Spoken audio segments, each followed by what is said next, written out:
On this day in history, 1962, John Steinbeck was awarded the Nobel Prize in Literature.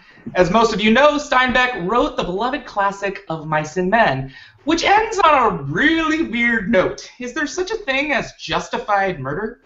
Wait, is this how serial killers think? You know, I'm kind of surprised there hasn't been a serial killer who blindfolds victims with the promise of being on a Febreze commercial. Live from Wattpad Nation, it's the Corner Booth, your weekly broadcast where we talk about all things centered around the big orange W, and we have a great Halloween special for you tonight. As you can see, I'm just going to kind of like scroll down the panel because they have some amazing costumes tonight, and we're really excited to bring you episode 30, which is entitled Orange and Black and Red All Over. And of course, we are talking about the genre of horror and how to write it, what we like, what we don't, everything in between.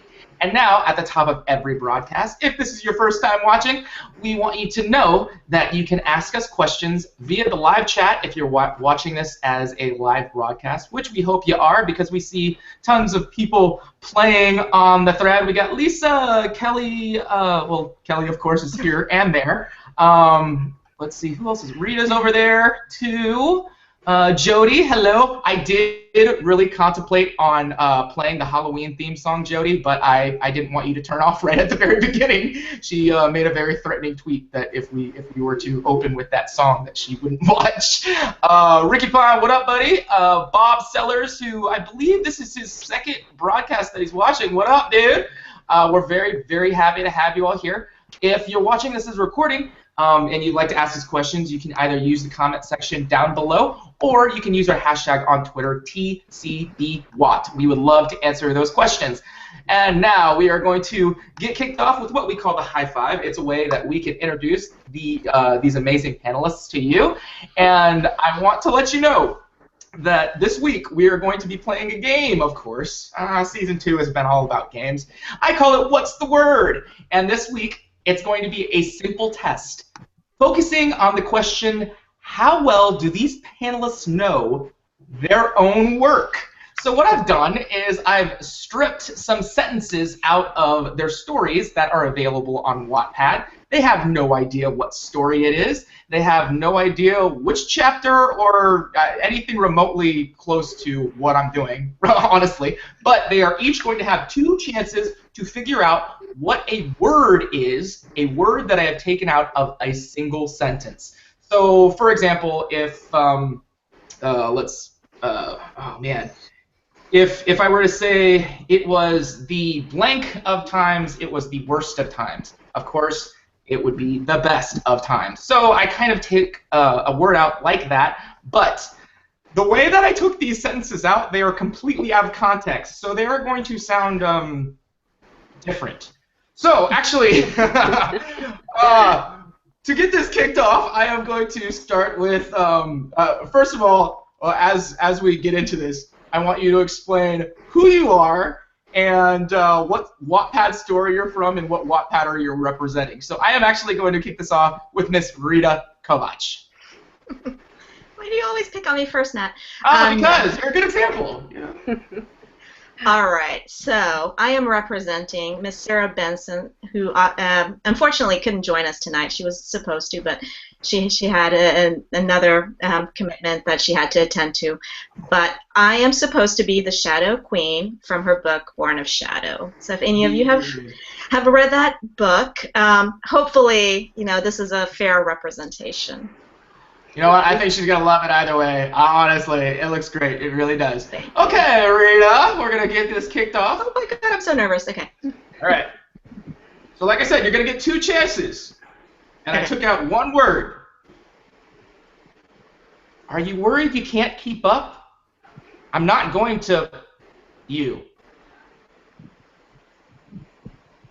Oh my God. I don't even know what book this is from. Oh my God. You need a little bit more? Yes, please. He pulled up next to her, and she pushed harder down on the accelerator. Are you worried you can't keep up? I'm not going to you. Okay, now I know what book, but is it? I'm not going to.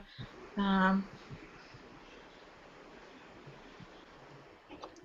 Race. It's Race. Race Yeah, You. Rita, coming in with 1 point. Very nice. That is from Waters of Oblivion. Yes. Yeah. All right. I wonder if anybody else is trying to get this.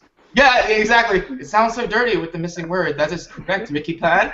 All right. So Rita, 1 point on the board. I'm going to scoot on over to Miss Kelly Ann Blount. Who are you? What pattern are you representing tonight?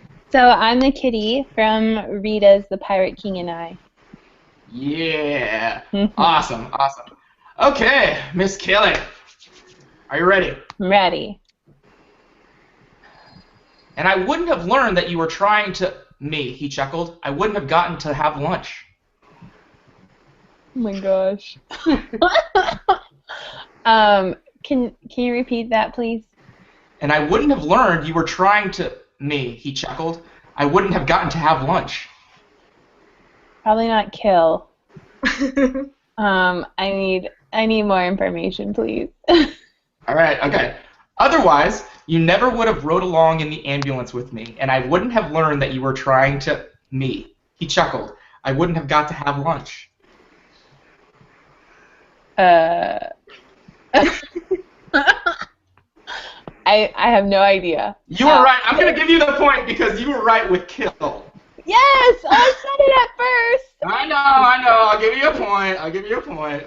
But don't second guess yourself. Woman's intuition. Come I don't even know what book that's from, though. What book is it from? Oh, that is from Under. Oh. And I actually can tell you exactly. It's from chapter 8, if you were curious. Hmm. Oh, Miss Catherine Arlene. Let's see if you can get 2 points on the board. I'm curious. Are you still with us, Catherine? Can you hear us? Catherine. Oh no, is she Catherine? frozen? She might be. Hopefully she can log out and log back on because we love Catherine Arlene. All right, I'm going to scoot over to Darlie. Miss Darlie Jameson, who are you? Who are you representing? I am from Rita's The Pirate King, and I'm the Pirate King, Alistair Kincaid. Yeah, she is not a disgruntled biker. All right, so here we go, Miss Darlie. Okay. She stated, it must have fallen off. I have no idea. You need a little more? I do need more, yes. Kira averted her eyes, not wanting to make contact. She stated, it must have fallen off in the night. Oh, my necklace. Yes, that is correct. On the board with 1 point. Very nice. Catherine, are you there? Can you hear us? Oh man, she was doing so well before the broadcast with resolving tech issues. Hopefully she can come back on. I am going to go over to Miss Ahmed Diaz. Who are you? Who are you representing? Okay, I'm Alice from Twilight. Yes. Awesome. Okay, here we go, Miss Aimee. You ready? Yes. Come in, pretty lady. We're playing with the shades. Can you repeat that, please? Sure. Come in, pretty lady. We're playing with the shades. Oh my God. Do you need a little more? Because if you need a little more, you can have some more. Okay, it's from the fanfics Alice. It's from Alice in Wonderland. It is. What have you done, Alice? Oh my God.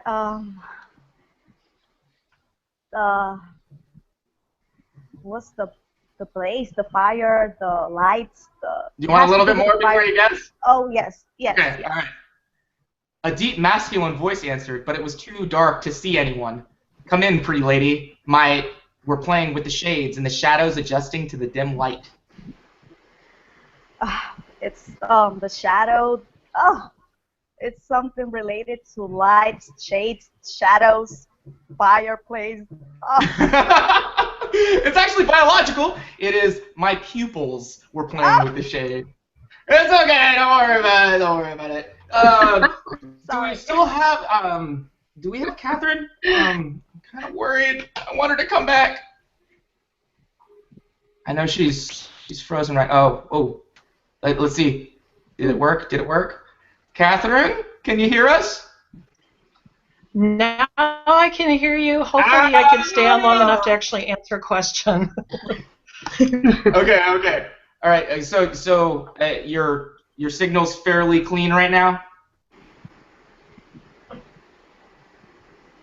Are we skipping? Are you frozen? Please don't be frozen. Okay, well, hopefully we can get her back because we love Catherine Arlene. Like I said, I am actually representing a running joke from the Corner Booth episodes. If you're friends with Michelle Hayes, then you know she is a big fan of Eminem. So that's what we got going on right now.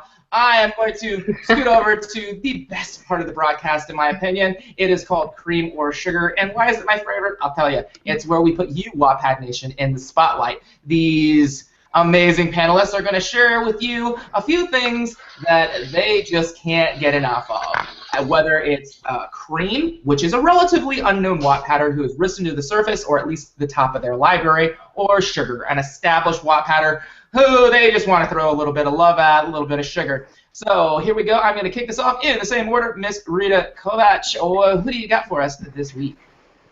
Alrighty, so my shout out tonight is for one of the few Wattpad writers whom I've actually met personally. His name is Brandon Patterson, and he goes by BJ Pat on Wattpad.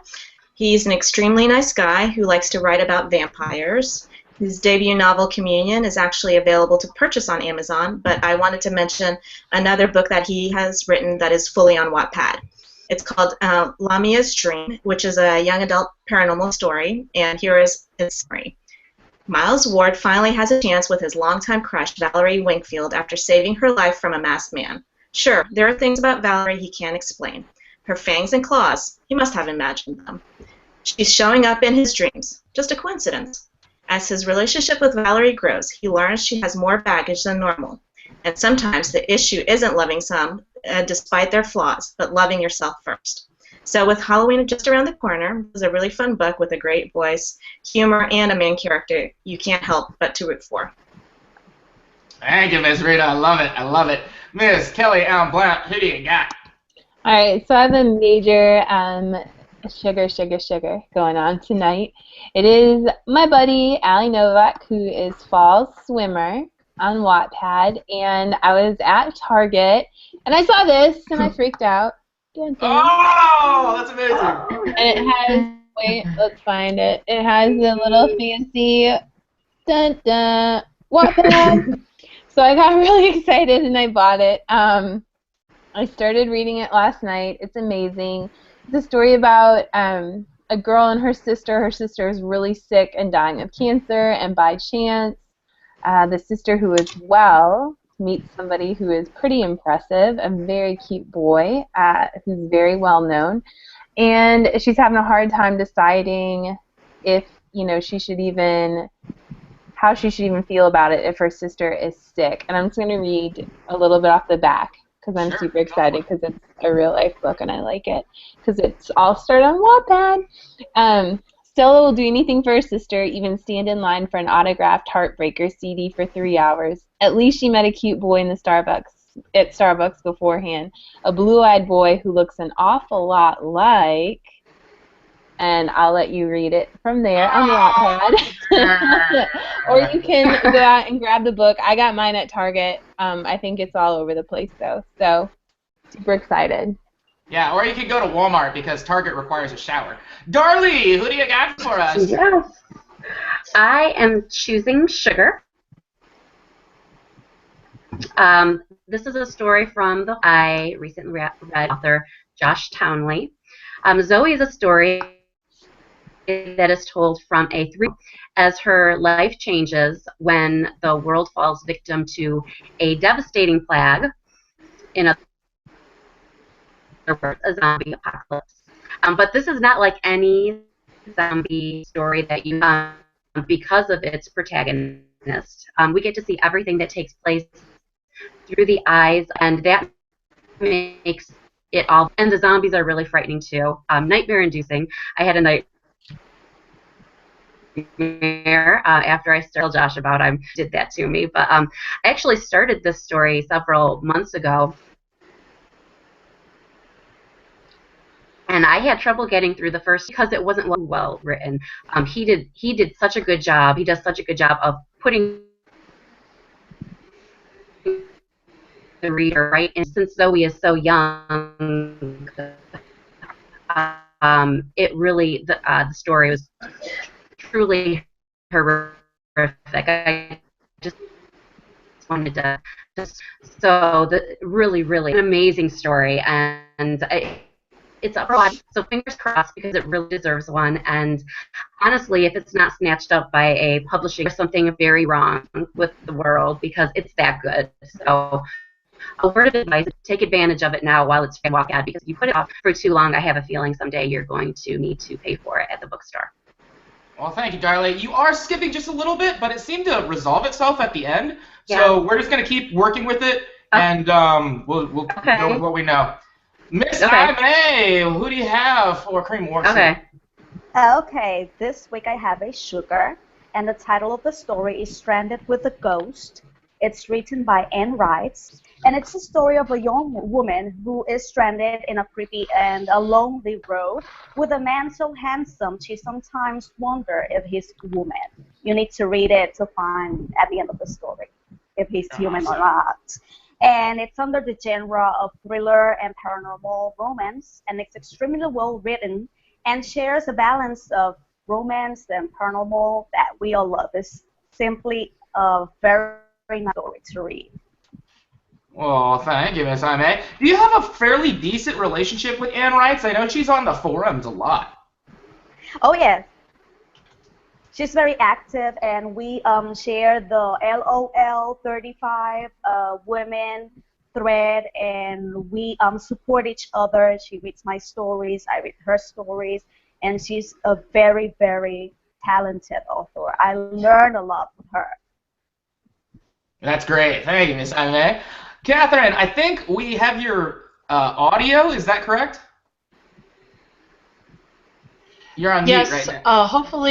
Hopefully you can hear me okay now. Yes, we can hear you perfectly. We have a nice smiling picture of you. I don't know if everybody can see that. You'll just have to enjoy my cat eyeglasses. You know what? I think we could do that. But I did want to give you a chance at the top of the broadcast. We had the high five, and I did want to give you a chance to hear yours and take a stab at it. Okay. So, here we go. Like I said, I'm only taking out one word. If you need a little bit more, just let me know. Okay. As soon as she jerked away, Robert realized she was afraid.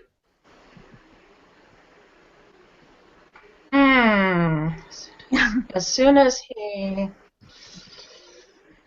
Okay, I'm going to need more help.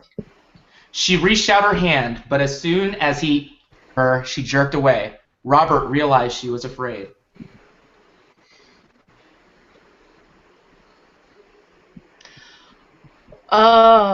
Wow. I know exactly where it's coming from, but I'm blanking on what he might have been doing. What did you do to my character? Oh, do I get another hint? No, that's all I got. Or is that it? Oh, okay. You want to take a guess? Maybe I'll say moved is the missing word. Ooh, it's really, really close. She reached out her hand, but as soon as he touched her, she jerked away. And that's from Love You Forever. Yeah, it's always weird what our characters do to each other. I was a little scared at times. So, Catherine, I do want to ask you, who do you have for cream or sugar? My sugar shout-out is for Regina Shelley, who you can find at Regina Shelley on Wattpad. When I was a kid, I wanted to be a cowboy when I grew up, and I was obsessed with all things Western. And Regina's story is called $5 Mail, and it is a Western story, which is a pretty unusual genre for Wattpad.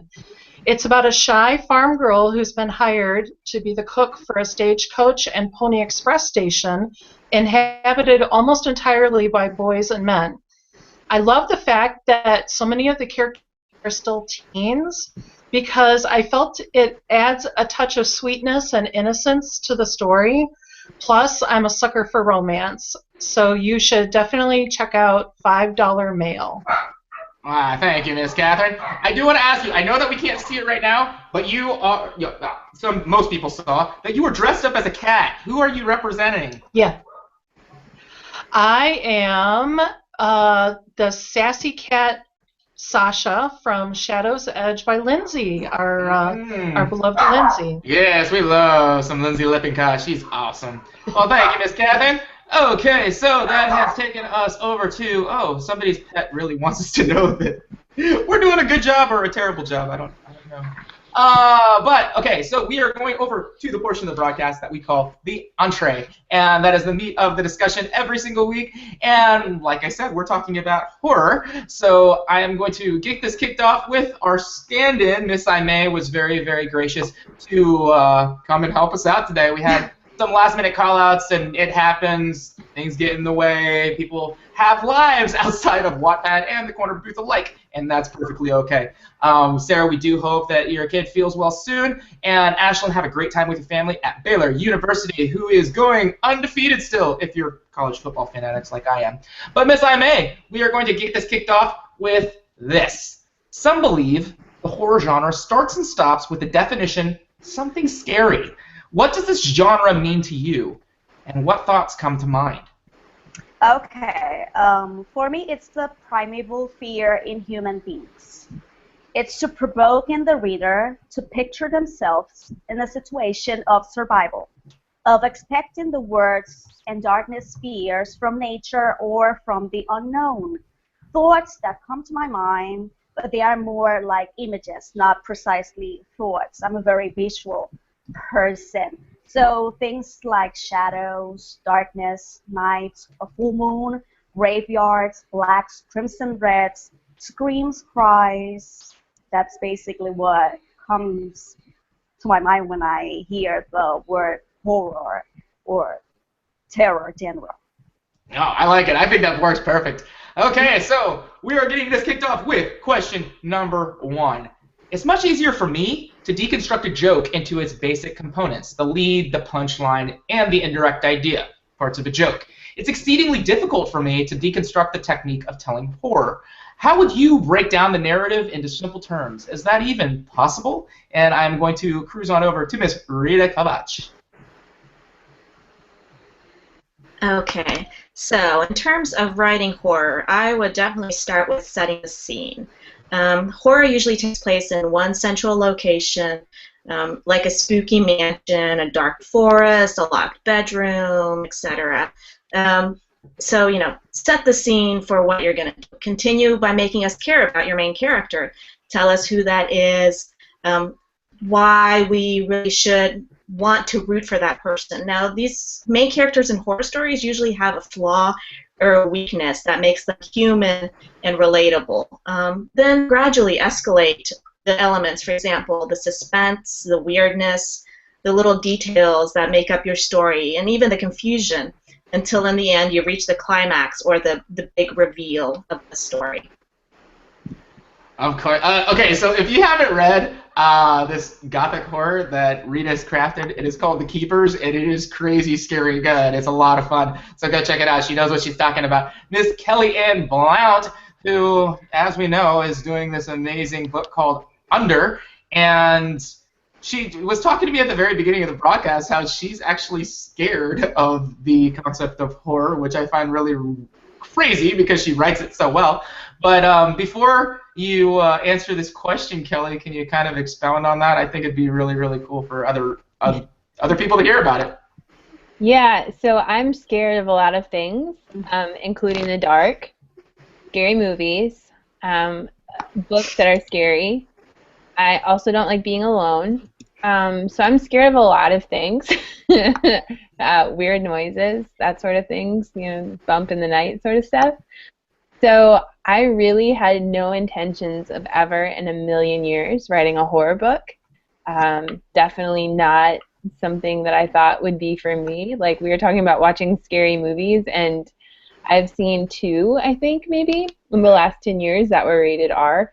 And so my friend April Baker writes horror, and she was doing super well on Wattpad, told me about Wattpad, and I was like, all right, I'm going to give it a try. So I was like, I'm going to really push my limits, and try and do something super intense. So I started writing Captured, which is like a horror and a dark thriller.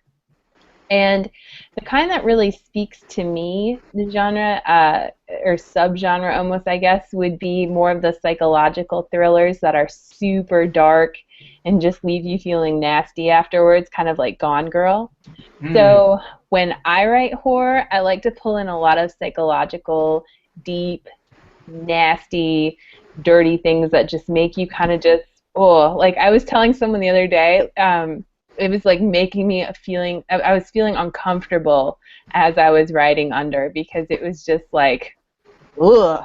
It was just, ugh. It was just a lot. There was a lot going on in the scene, and I just couldn't even. Like, it just made me feel kind of ill. So, yeah, I do think that, as a friend told me, I have control when I'm writing horror, so I'm able to control the characters, what's going to happen, what the villain's going to do. So I think by having control and knowing what I want to have happen and leaving a lot of like blood and guts out, I think I'm able to appropriately handle the genre, but it definitely can be a stretch for me. Oh, well, that's great. Thank you for sharing that, Kelly. I just think that's really, really interesting. But if you were asked to deconstruct a horror story into basic components, how would you do it? So I definitely recommend starting out with a bang. That's with all stories, though, I really do feel. Get something to hook your readers right in the very beginning. With horror, it's cool if it's like a movement, an action, something that's attention-grabbing, but packed with sensory details. So, like some of the things Aimee was talking about, the things that make you think of horror, things that are scary to you, like a dark room or, the color red, or, start with something huge, yeah? Maybe someone's taken and, all you hear is this, like, sharp, shrill scream. So I think starting out with your first chapter really with a boom is a really great idea, incorporating a lot of sensory details, because you want your readers to feel the fear that your characters feel. I also think it's super important to have a relatable main character, but also you should be able to relate to the villain, even if it's only in one small, tiny way. But if you have sympathy or empathy for your bad guy or bad girl in your novel, and your readers have sympathy and empathy for them, I think it really goes a long way, because then you're questioning the motives, like, why are they doing this? Is this because they're pure evil, or do they have a really rough childhood? You never know. And then always leave your readers wanting more, and I think you can bring in a lot of suspense and really create a really good thriller side to your horror novel by leaving your readers questioning what just happened. So don't necessarily state the obvious, kind of, lead them to a fact, but don't throw the fact out there.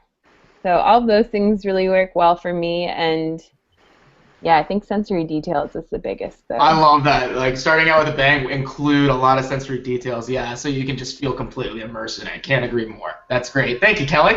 Catherine, what do you got for question number 1? I can see your pretty face, or at least a still of it. I can't hear you, though. Are you still with us, Catherine? Oh. Okay. Oh, there we go. Okay, awesome. I was like, oh, she's suffering so much. Did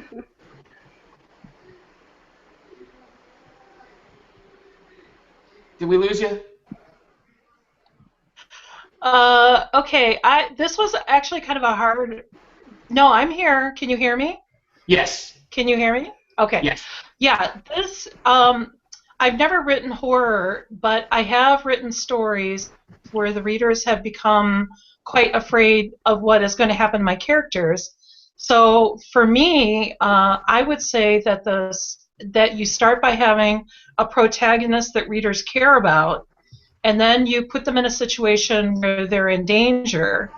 And I think that Kelly really blew my answer out of the water, but I mean, beyond that, I don't really know a whole lot, except that I just assume that the danger has to come from some external force, some entity that is bent on harming them, and then they fight that force with whatever methods they have available, and hopefully they survive and the force is vanquished. That's my best guess. I like that. And hopefully they survive. If not, it's going to be a really short Yeah. story, everyone. Oh, thank you, Kathy. No, it's great. That's right. It really is. Awesome. Thank you. Darlie, what do you got for us? Okay. I think the whole point of horror is inducing fear.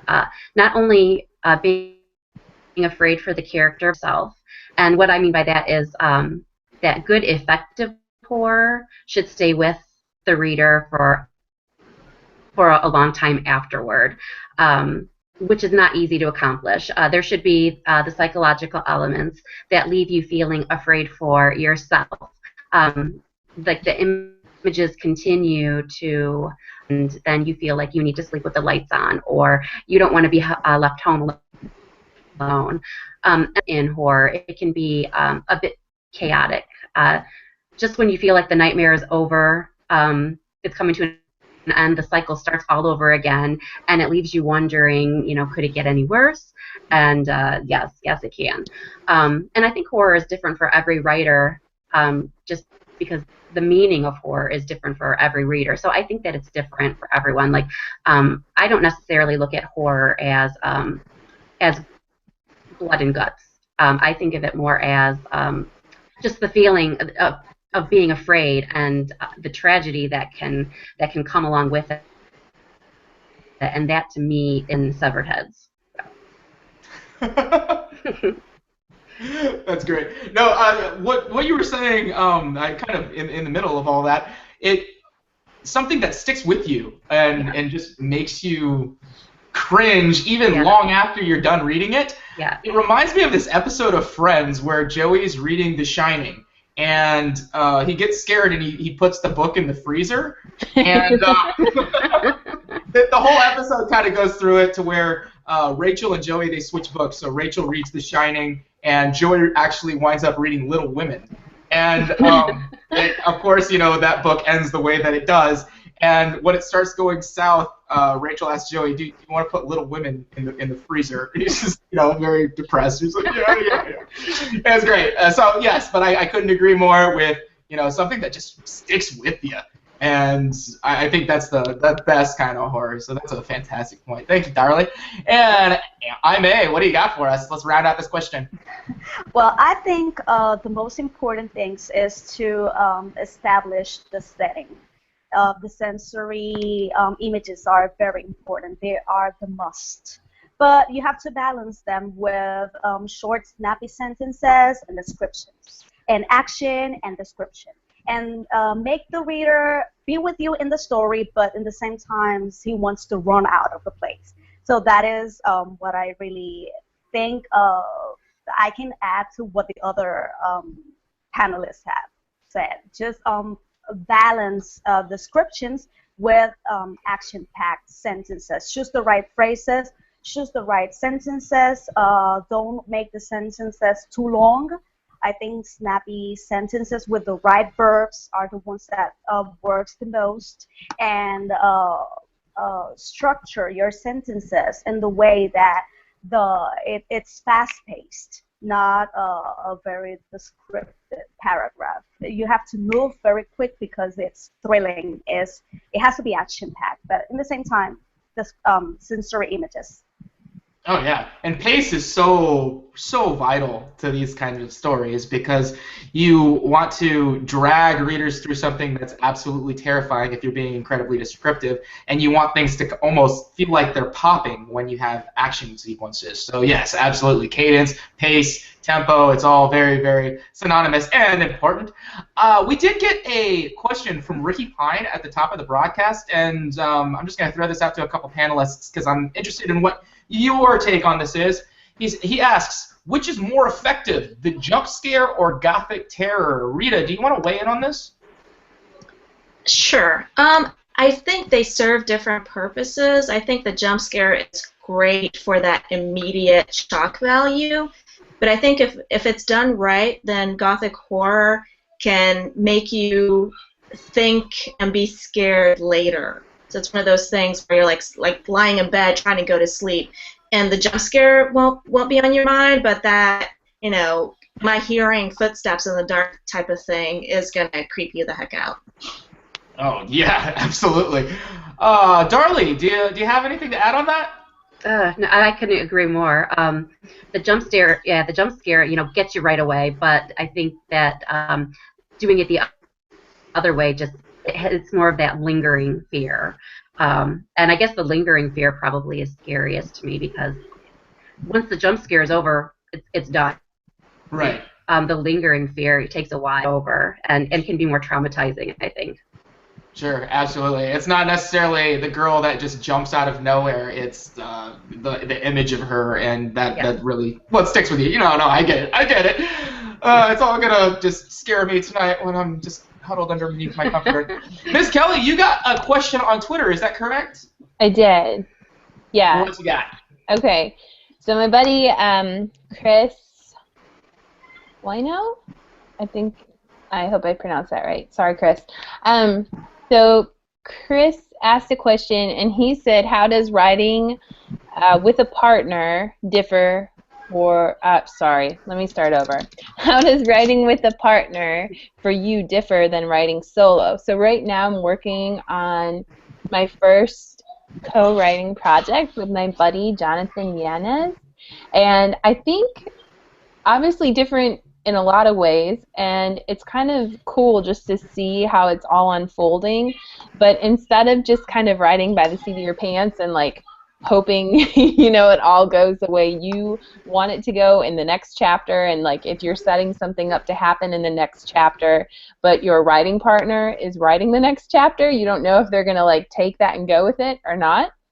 So definitely having a lot of open communication and talking a lot, and also picking someone to co-write a novel that you have a lot in common with writing-wise, but also just personality-wise.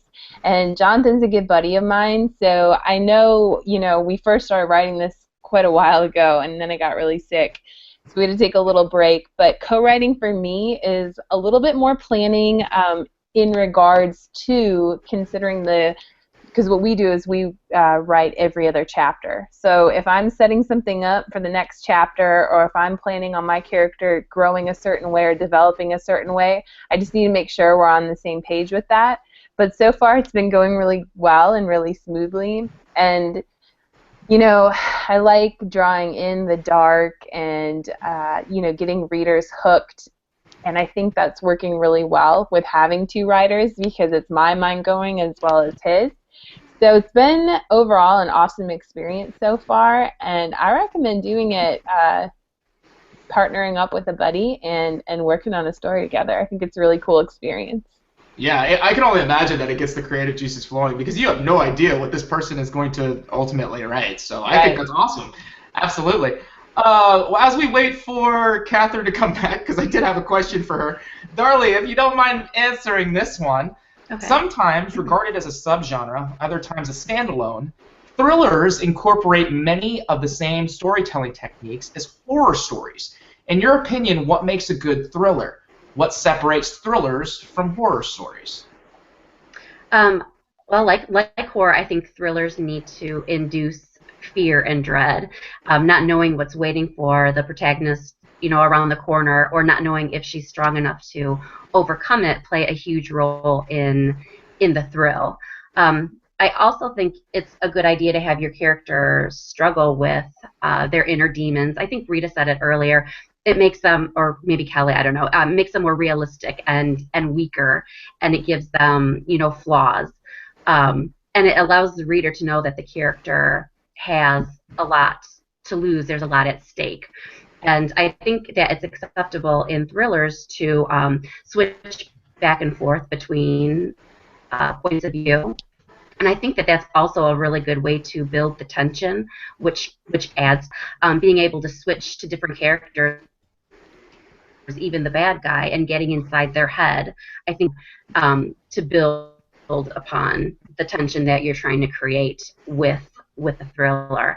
And horror is similar. I think it follows a lot of the same rules, but with horror, it's acceptable to not be entirely realistic, where I think that realistic, they're more like real life, where in horror, it's okay to use elements of fantasy, and some might even argue that there is a degree of fantasy in horror, and if there's not, then it would be considered more of a thriller. So, and horror is also a good excuse to use the gore if that's your thing.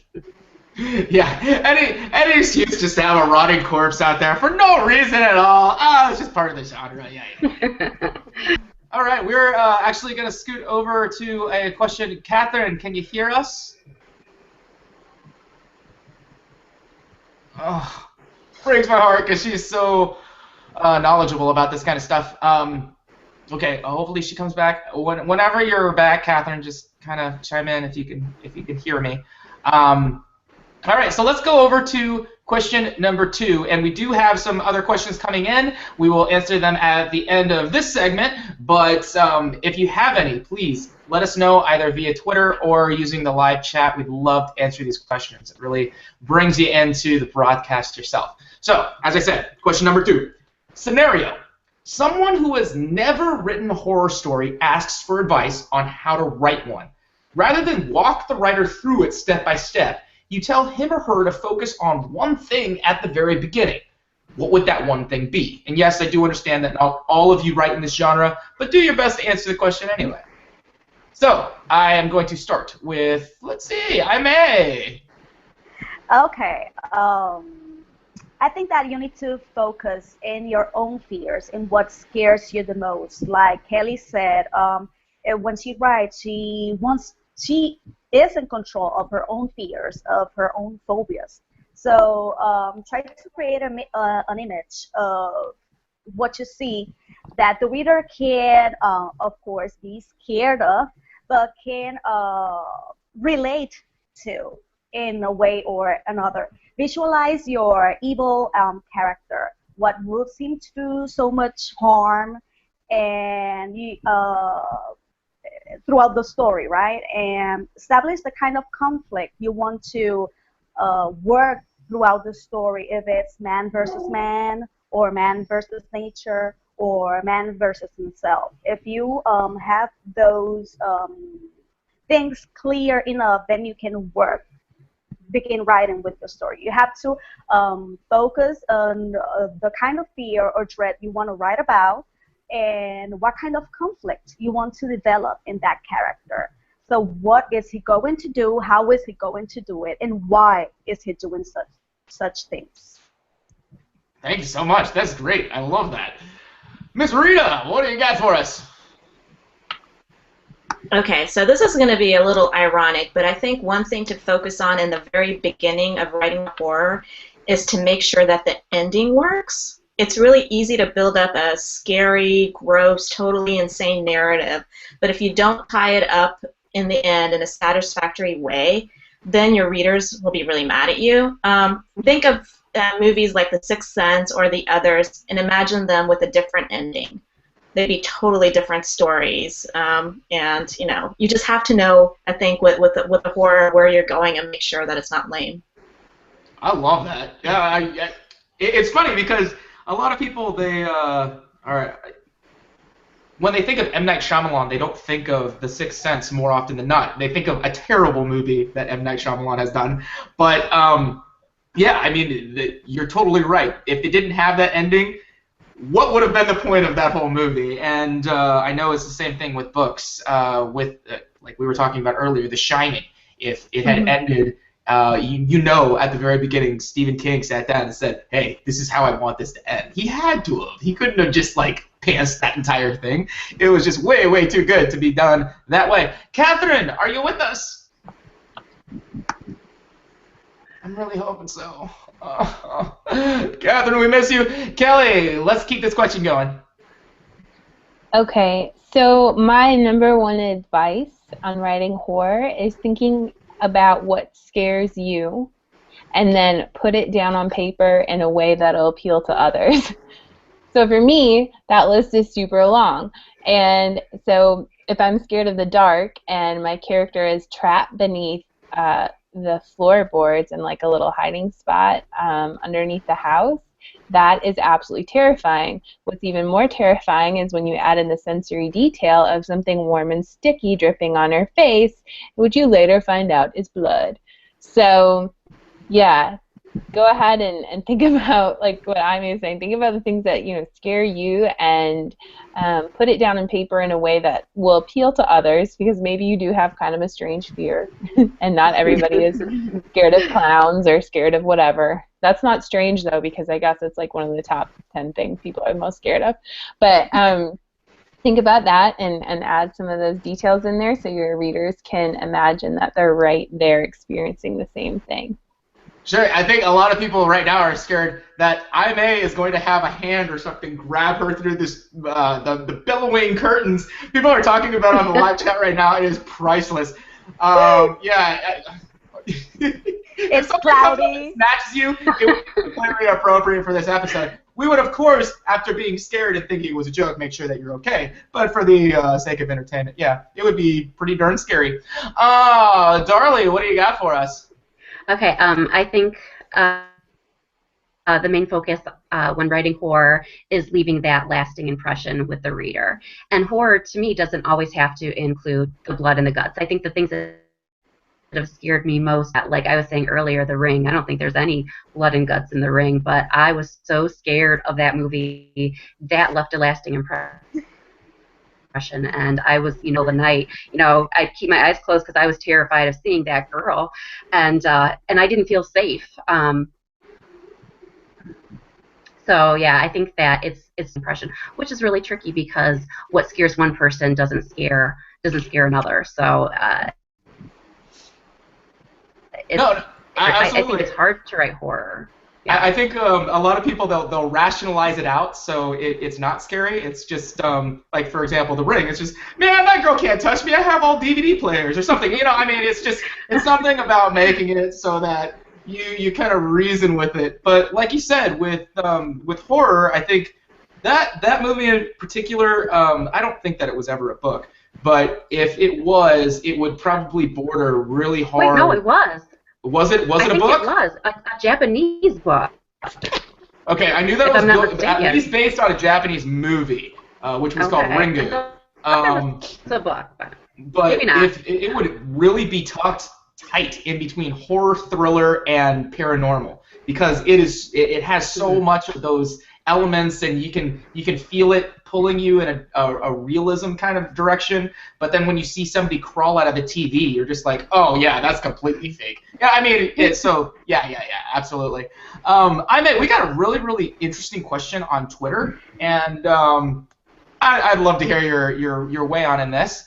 It comes from Chris Buono, who goes from, I hope I said that right, I'm sorry, Chris, but he asked this: what's a good way to amp up coming horror? For example, a creaking floor, owls who at midnight, a falling scream, a bloody axe. You got anything that you can offer to Chris as far as how do you amp up horror? Can you repeat the question, please? What is the way of? What's a good way to amp up coming horror? Oh, well, I think it all depends on on the story you are reading or writing. But I think that the best way to do that is with a snappy sentence, with a keyword, and before. I don't know. It's that I usually write the Gothic terror instead, and I like the crescendo horror, and I prepare the reader a little by little, and then boom. So I think that a keyword, a perfect action word, before you have prepared the reading for the outcome from what is going to happen. You can just begin with a sentence just like this if you don't place the reader in that situation first. So for me, you need to do it in crescendo to prepare the reader slowly to what he's going to face. So that's a great word, to crescendo into it. Absolutely, that's awesome. All right. We got this last little kind of question. I'm saving this for Kelly and Rita, who have very successful horror stories available for you on Wattpad. Ironically, some writers are scared to write in this genre. How do you overcome this fear? How do you ignore that inner critic who says, well, that's just not scary? Kelly, what do you got for us? Well, everything's scary. So that's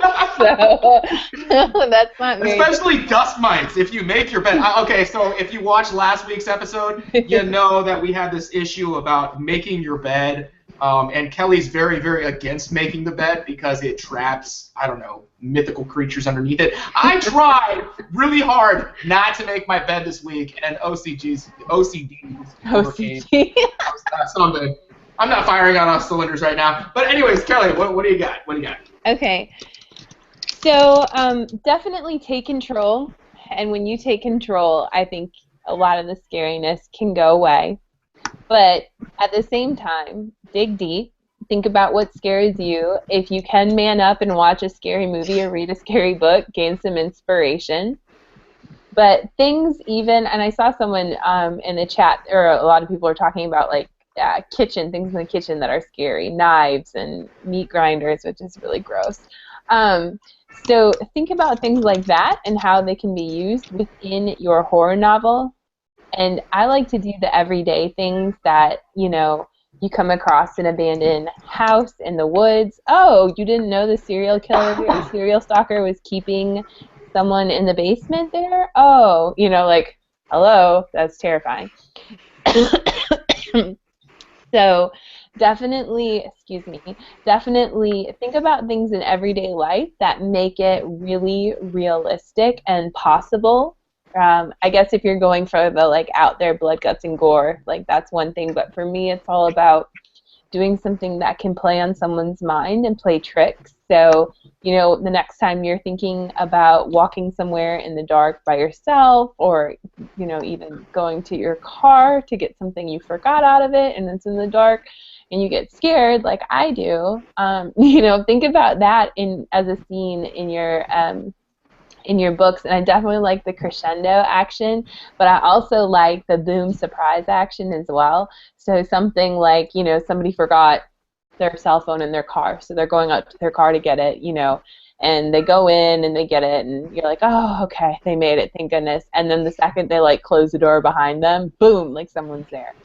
So think about things that really creep you out and everyday things that are really realistic and can be totally terrifying, and incorporate those in your writing.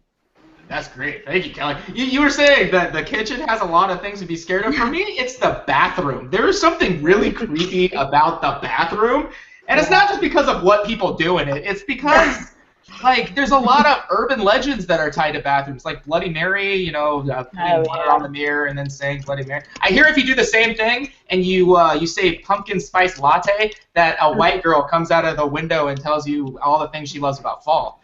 But it's seriously, there's just something when you tie it to a common thread that usually at least taunts a large group of people. Usually you'll get something hook, line, and sinker. I love people that do takes on urban legends because there's just something so interesting about that. Rita, what do you got to add? Well, I had a little bit of this fear with my Crimson Peak commission recently, but I kept telling myself that I was only worried that it wasn't scary enough because I knew the, quote-unquote punchline of it. I knew what was coming and why things were happening, and my readers wouldn't. So, this was, for me, as the writer, it was like watching a movie for the second time. So, of course, it wouldn't be as scary on repeat viewings. So I think you kind of have to get over that, and as long as you think that you're putting your best into it and you're making it creative, then obviously being scary is a subjective thing, but just go with that, and I'm sure you'll have a great story. Thank you so much, Rita. We are at the end of the broadcast. Right over to Pass the Salt. And if you don't know what that is, if this is the first time that you're watching it, it's just a way that we add a little bit of flavor to these broadcasts. It gives the panel a chance to share an honest observation, opinion, quote, or factoid in 140 characters or less. After sharing theirs on the broadcast, they're going to tweet them out, give them some favorites, give them some retweets. They will be using our hashtag TCBWatt. So I'm just going to go down the line. Miss Aimee, what do you have for Pass the Salt? Okay, I made up this one, and it goes like this. Darkness is more than the absence of color. It's as real as you can portray it in your story. Whoa! That is great. Well, you can tell that Aimee is also a poet. She's not just a very gifted storyteller. She's a fantastic poet. Darlie! Okay, I have, don't try to figure out what people want to hear. Figure out what you have to say. It's the one and only thing that you have to offer. I love that. Oh, by the way, I was scrolling up through some of the comments. Sarah Benson, hello, Sarah, who's watching live right now. She said something along the lines of, doesn't Darlie look really sexy with scruff? One of the many reasons we love Sarah Benson. Kelly Ann Blount, what do you got? One, just really quick, isn't my little pumpkin kitten cute? He's adorable. I got a costume on him and everything. Okay. Second of all, I chose another Stephen King quote. I like his quote so much. He's so knowledgeable and really scary when it comes to writing. So my quote is, if you want to be a writer, you must do two things above all others, read a lot and write a lot. And when people ask me for tips and, you know, little things that'll help the writing process, this is like the number one thing I say to them. I say write as much as possible and read as much as possible, because with those two things, you're sure to improve your craft. So I definitely agree with Stephen King. He's amazing. And so is my pumpkin kitten. I was about to say, and so is the pumpkin. Thank you, Kelly. Rita, what do you got? Okay, so my Pass the Salt today is, the scariest thing about writing is not finishing what you started. Ooh, brilliant! I love it. Thank you for rounding that out. That was perfect. A little zinger at the end. And just a wrap up of tonight's broadcast, we call it Check, Please. We just want to mention a few things that are going on this week. One, we have a new contest for the Corner Booth coming up, and it's all going to be available on Wattpad. So check out our Wattpad page. It is at the Corner Booth, and we really hope that you're going to have a lot of fun. All the information is there for you. We also want to give a shout out to these amazing women called the Wattpad 4 every Monday night at 8 p.m. Eastern Standard Time. They actually get together on Twitter using their hashtag Wattpad, the number 4, and they talk about anything and everything writing. It's a lot of fun. It's a great hour. So we really, really encourage you to join that. Following our broadcast, you can cruise on over to the Word Nerds. They're another exceptional group of ladies who do a fantastic job discussing everything that the writing process has to hold. And we do want to let you know that Just Write It is going on very shortly. Just Write It is going to also be known as NaNoWriMo as soon as November cruises around. But right now it is a pledge to write 10,000 words in 30 days. The big brother of that, which is commonly known as National Novel Writing Month, next month in November, it is 50,000 words, the standard length of a novel, in 30 days. So we know you can do it. If you have any questions, you can use the hashtag. You can ask any questions to us during the week. We would love to. We do want to give a shout out to Catherine Gansell, because she couldn't give any of these prepared answers, and I know that she worked hard on them. But we do want to share her Pass the Salt. It is available in the comment section right now. When writing horror, you have to make the readers care about your characters. If they don't, they won't be scared. And that is amazing, Catherine, and so are you. We're very sorry that you couldn't finish this broadcast with you. It does make us deeply saddened. We do have a couple panelists that are part of amazing projects. One is called the Watt Padres, and I'm going to let Darlie take the floor on that one. Okay.